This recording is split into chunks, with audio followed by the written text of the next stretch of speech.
வணக்கம் ஸ்டூடெண்ட்ஸ். இன்னைக்கு நம்ம ஹாலோ ஆல்கேன்ஸோட ஃபிசிக்கல் ப்ராப்பர்ட்டிஸ் பத்தி பார்க்க போறோம். நீங்க லேப்ல யாவையாவது யோசிச்சிருக்கீங்களா? ஒரு சின்ன குளோரோ ஈத்தேன் படில் போட்டு வச்சா அது சர்ன்னு இவாபரேட் ஆயிடும். ஆனா அதே மாதிரி ஒரு அயோடோ ஈத்தேன் படில் வச்சா அது அப்படியே ரொம்ப நேரம் இருக்கும். ஏன் இப்படி ஒரு டிஃபரன்ஸ்? Let's find out. இங்க பாத்தீங்கன்னா இட்ஸ் எக்ஸாக்ட் சேம் சினாரியோ. ஒரு படில் வேகமா காஞ்சிருது, ஆனா இன்னொன்று அப்படியே இருக்கு. ரெண்டுமே ஹாலோஜன் தான், but the halogen is different. So why do they behave so differently? Let's get to the bottom of this. So இந்த கேள்விக்கு பதில் தெரிஞ்சுக்கிறது ரொம்ப முக்கியம். ஏன்னா எக்ஸாமில் பாய்லிங் பாயிண்ட் ட்ரெண்ட்ஸை பற்றி கொஷின்ஸ் வரும்போது இதுதான் உங்களுக்கு ஹெல்ப் பண்ணும். அது மட்டும் இல்லை, ரியல் வேர்ல்டில் ஒரு கெமிக்கலை ஒரு நல்ல சால்வெண்ட்டாக யூஸ் பண்ணலாமா இல்லை அனஸ்தட்டிக்காக யூஸ் பண்ணலாமாங்கிறத டிசைட் பண்ணுறதே இந்த ப்ராப்பர்ட்டிஸ் தான். ஓகே, ஸோ இந்த ஹோல் டாப்பிக்கோட கோர் ஐடியா ரொம்ப சிம்பிள் தான். ஒரு மாலிகுலோட பிஹேவியரை நம்ம ஒரு டக் ஆஃப் வார் மாதிரி இமேஜின் பண்ணிக்கலாம். ஒரு பக்கம் அதோட வெயிட் அதை இழுக்குது, இன்னொரு பக்கம் அதோட போலாரிட்டி அதை இழுக்குது. இந்த ரெண்டில் எது ஜெயிக்குதோ அதுதான் அந்த மாலிகுலோட பாய்லிங் பாயிண்ட் மாதிரி ப்ராப்பர்ட்டிஸை டிசைட் பண்ணும். That's it. இந்த ரெண்டு ஃபேக்டர்ஸும் ஒர்க் ஆகுறது இன்டர்மாலிகுலர் ஃபோர்ஸஸ் மூலமாக தான். So think of these forces like a molecular glue. பொலாரிட்டினால வரது டைபோல் இன்டராக்ஷன்ஸ். இது பேசிக்கலாக ஒரு சின்ன மேக்னெட் மாதிரி மாலிக்யூல்ஸை ஒன்னா சேர்த்து வைக்கும். இன்னொரு ஃபோர்ஸ் தான் லண்டன் டிஸ்பர்ஷன் ஃபோர்ஸஸ். இது எப்படி ஒர்க் ஆகும்னா, மாலிகுலர் வெயிட் ஜாஸ்தியாக அந்த மாலிக்யூல் பெருசாகும். ஸோ அதில் எலக்ட்ரான்ஸ் ஜாஸ்தி இருக்கும். அதனால லண்டன் டிஸ்பர்ஷன் ஃபோர்ஸஸும் ரொம்ப ஸ்ட்ராங் ஆகும். It's like the glue gets super sticky for bigger heavier molecules. இப்போ இங்கே தான் நிறைய பேர் ஒரு சின்ன கன்ஃபியூஷனில் மாட்டிக்குவாங்க. நம்ம என்ன நினைப்போம், ஒரு மாலிக்யூல் ரொம்ப போலாராக இருந்தால் அதில் இருக்கிற மேக்னெட் ரொம்ப ஸ்ட்ராங்காக இருக்கும், ஸோ அதோட பாய்லிங் பாயிண்ட் கண்டிப்பாக ஹையாக தான் இருக்கணும், கரெக்ட்? ஆனால் உண்மை அது இல்லை. ரொம்ப நேரம் இந்த மாலிகுலர் வெயிட், அந்த மாலிகுலோட ஹெவினஸ் தான் இங்கே the real boss. Okay, so இந்த ரெண்டு ஃபோர்ஸையும் எப்போவுமே ஞாபகம் வச்சுக்கிறதுக்கு let's use a very simple analogy. இந்த அனாலஜி புரிஞ்சுக்கிட்டா you will never forget this concept.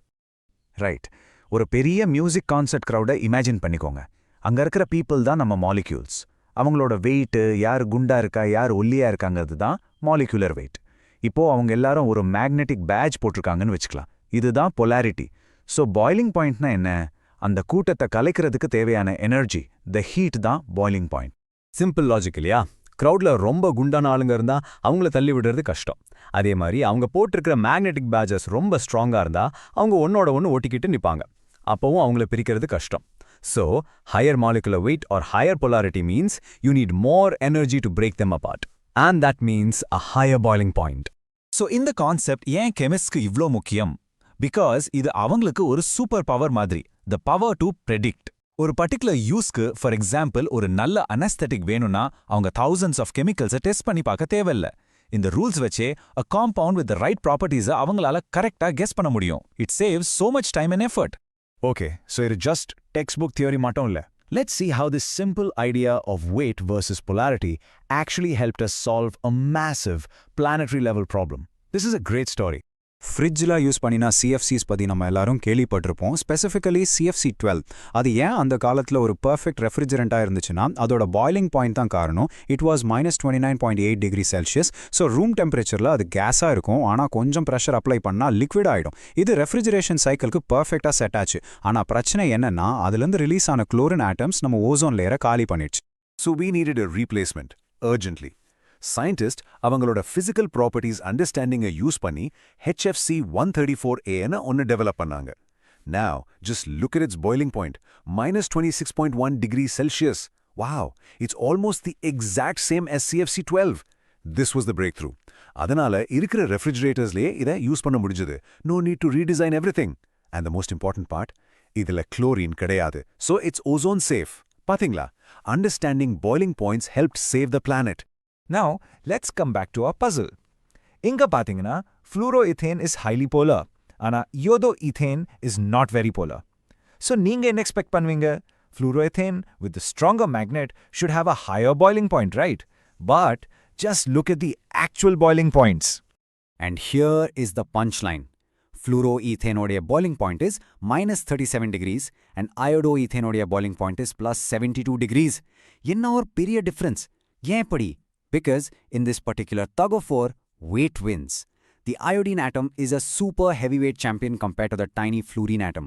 Adanala, the London dispersion forces become so incredibly strong that they completely overpower the effect of polarity. So remember, when comparing haloalkanes, weight is very often the dominant factor. Okay, so let's quickly recap everything we've learned. In the points, nala ஞாபகம் வச்சுக்கிட்டா, this entire topic will become very, very easy for you. Just 3 key takeaways. 1. Boiling point is a tug of war between molecular weight and polarity, and usually weight wins. 2. Remember the concert crowd analogy. Heavy people are harder to push apart. 3. The CFC refrigerant example. This shows how this concept is used in the real world to solve real problems. So please remember these 3 things: the core idea of the tug of war, the concert crowd mental picture, and the CFC real-world story. Idu moonum therinja, examine a physical properties patti the question vandalum, you can handle it easily. I promise, this topic will feel much, much lighter for you. And finally, ஒரு சின்ன homework for you. இந்த weight and polarity concept வச்சு வேற என்ன everyday observations நீங்க explain பண்ண முடியும்?